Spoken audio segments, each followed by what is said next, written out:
Okay, now I'm going to talk about Freud, his idea of the conscience.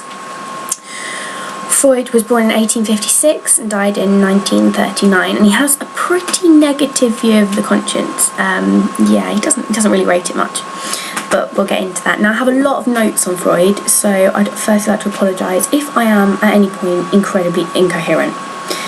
Let's start with his idea of the person.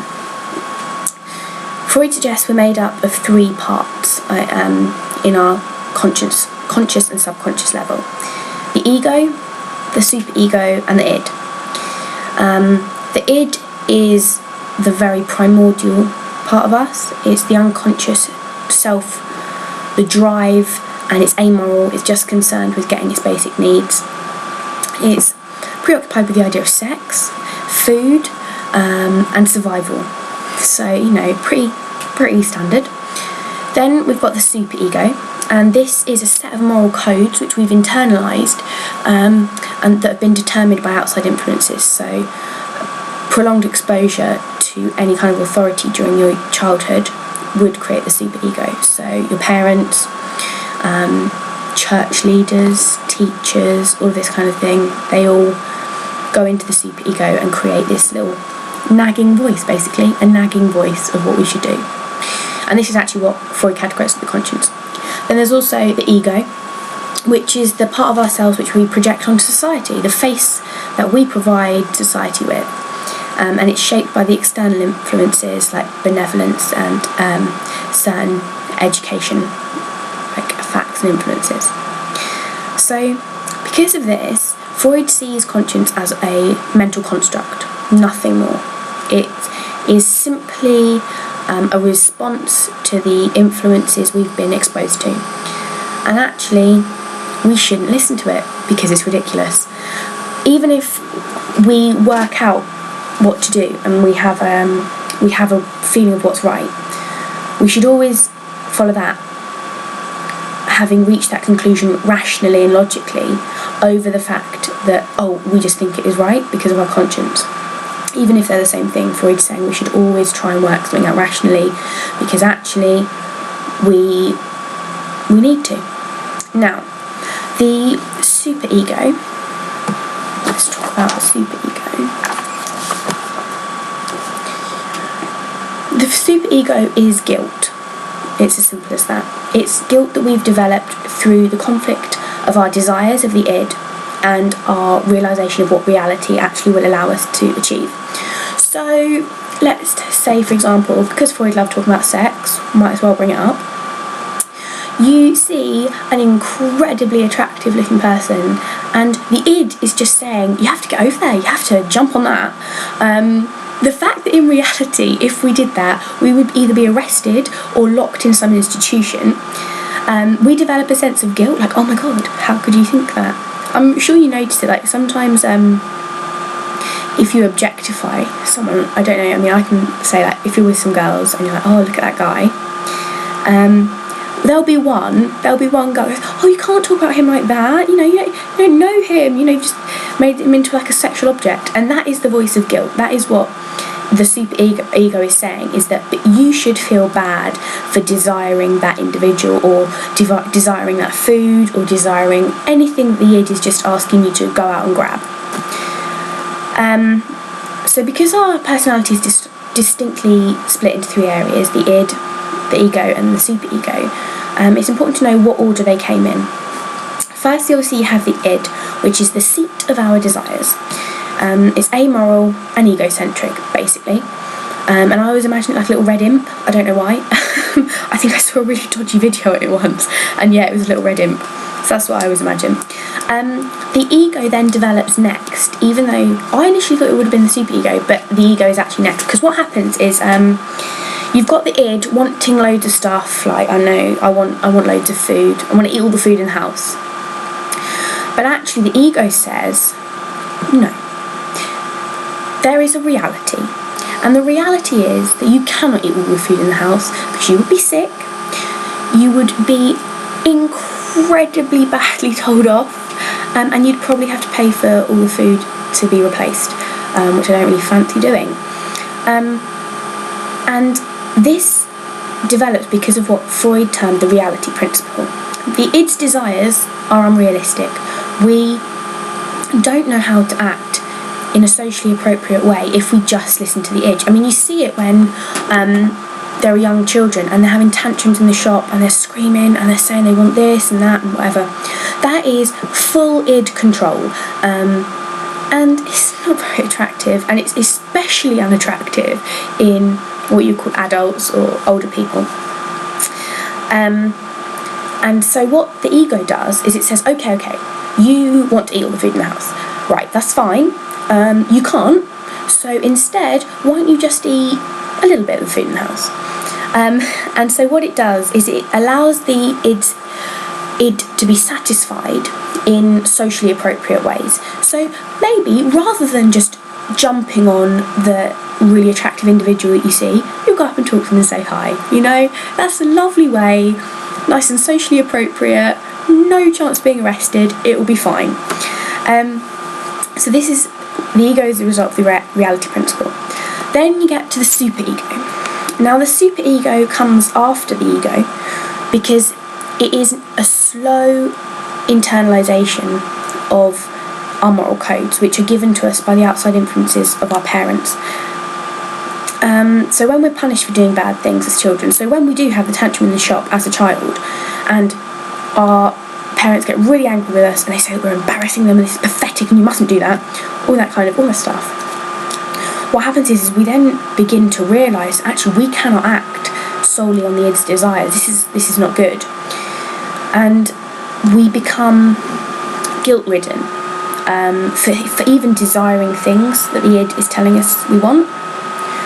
So the ego ensures that we're well balanced individuals, because not only does it control the id, but also once the superego has developed, it begins to control that too. Because if we were completely controlled by the superego, we would be a neurological wreck, okay?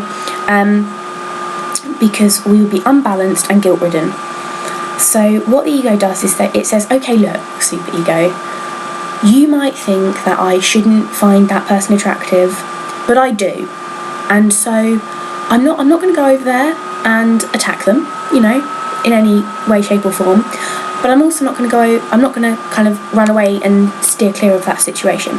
I'm going to go over there and balance this out and just be generally a normal social individual. Now we have to talk about gender identification and actually where this guilt comes from, the superego.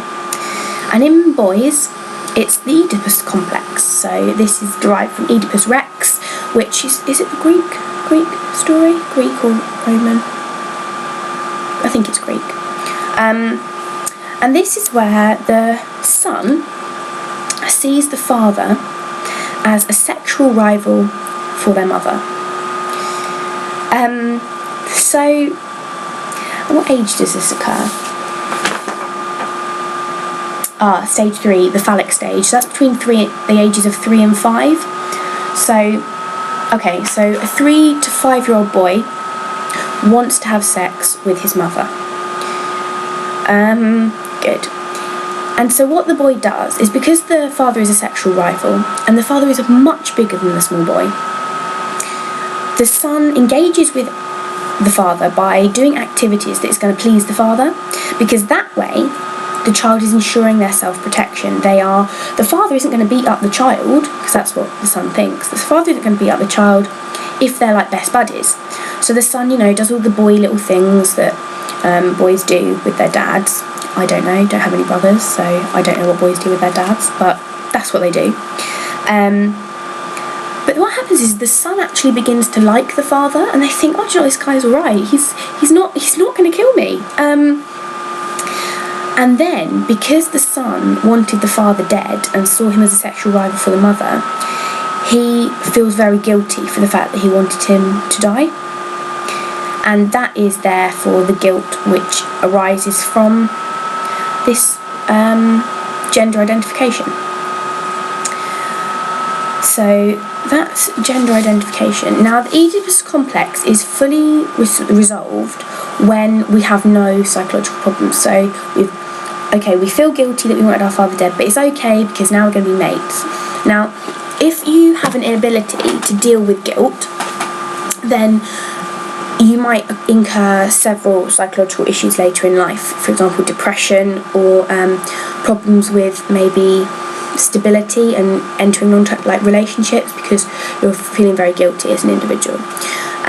It's important to note that religious individuals might call this a scrupulous conscience, and actually what Freud describes this as, this superego, is that the conscience in religious individuals is a psychosis. They listen to their superego too much, and as a result, for yearning for a father figure, which is what he is describing God as, he's saying in this yearning for a father figure, they produce an idea of God, and they follow unwittingly the superego and submit themselves to all this guilt, because in order to make up for your desire for a father, you incur a veneration for God. So that's the origin of the conscience, the internalisation of the imperfect understanding of our parents' views of right and wrong into our own minds. And it's this that makes it unreasonable and instinctive, and the reason we shouldn't follow it. Because if our conscience is just an internalisation of partly understood rules here, there and everywhere, then of course it's going to be really unreliable.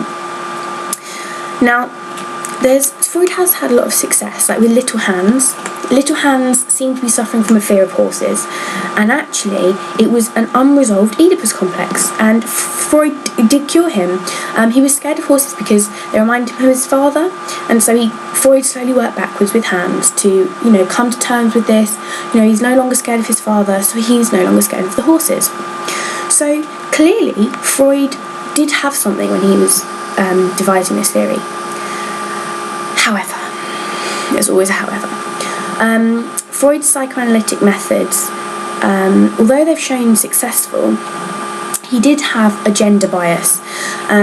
He didn't come up with the Electra complex, which is the one for women, until much later, and it's a lot more tentative, and it's the idea that as a young child, so between 3 and 5, you have penis envy.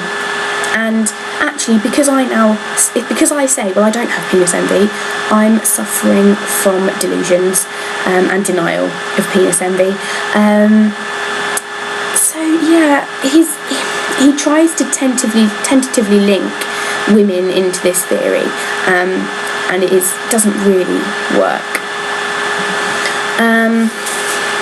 For Freud, the conscience is internalised guilt, basically, and it's due to the deeply ambivalent feelings, I like that rather than like sexual desire, the deeply ambivalent feelings towards your parents as a child.